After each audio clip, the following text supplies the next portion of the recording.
America के राष्ट्रपति Donald Trump ने इजरायली हमलों से तबाह हो चुके गाजा को लेकर एक बड़ा प्लान दुनिया के सामने रखा था, जिसके बाद से ट्रंप को लेकर मिडिल ईस्ट के देश खासा नाखुश है। इस कड़ी में फिलिस्तीन के राष्ट्रपति महमूद अब्बास ने भी ट्रंप को खूब खरी खरी सुनाई है। ट्रंप के प्रस्ताव की निंदा करते हुए महमूद अब्बास ने इसे सिरे से नकार दिया। फिलिस्तीनी राष्ट्रपति ने ट्रंप का नाम लिए बिना कहा कि ऐसे किसी भी योजना को हम सिरे से नकारते हैं जिसका मकसद गाजा से फिलिस्तीनी लोगों को विस्थापित करना हो। उन्होंने कहा कि फिलिस्तीनी लोग अपनी जमीन और अपने पवित्र स्थलों को नहीं छोड़ सकते हैं। वहीं दूसरी ओर जॉर्डन ने भी गाजा के लोगों को विस्थापित करने वाले अमेरिकी प्रस्ताव को पूरी तरह से नकार दिया।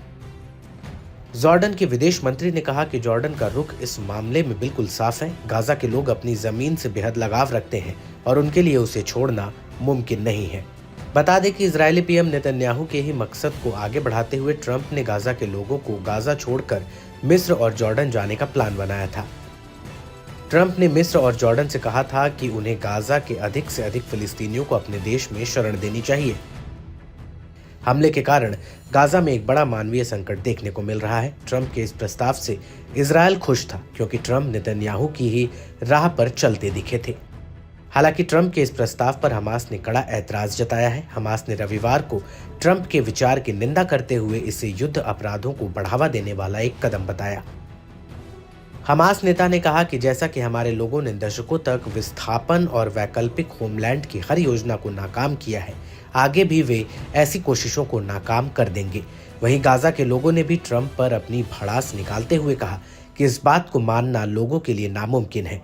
ये सच है कि हम तकलीफ में हैं, लेकिन ये नहीं होगा कि हम अपना देश यहूदियों के लिए छोड़ दें।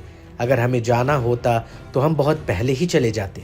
हमने तय किया है कि हम मर जाएंगे लेकिन फिलिस्तीन में ही रहेंगे। बता दें कि मिडिल ईस्ट के दोनों देश जॉर्डन और मिस्र में पहले से हजारों शरणार्थी मौजूद हैं और ये देश बढ़ती शरणार्थी की तादाद से पहले ही परेशान है। अब अगर सारे गाजावासी यहाँ पहुँचते हैं तो इन देशों को संभालना मुश्किल हो जाएगा। लिहाजा डोनाल्ड ट्रंप का गाजा को लेकर प्लान साबित करना है कि इजरायल और अमेरिका के बीच गाजा प्लान को लेकर गुप्त रणनीति पहले से तैयार थी। ऐसे में ट्रंप के प्लान ने इजरायल की विवादित मंशा को फिर से दुनिया के सामने ला दिया है। So help me God. So help me God. Congratulations, Mr. Trump.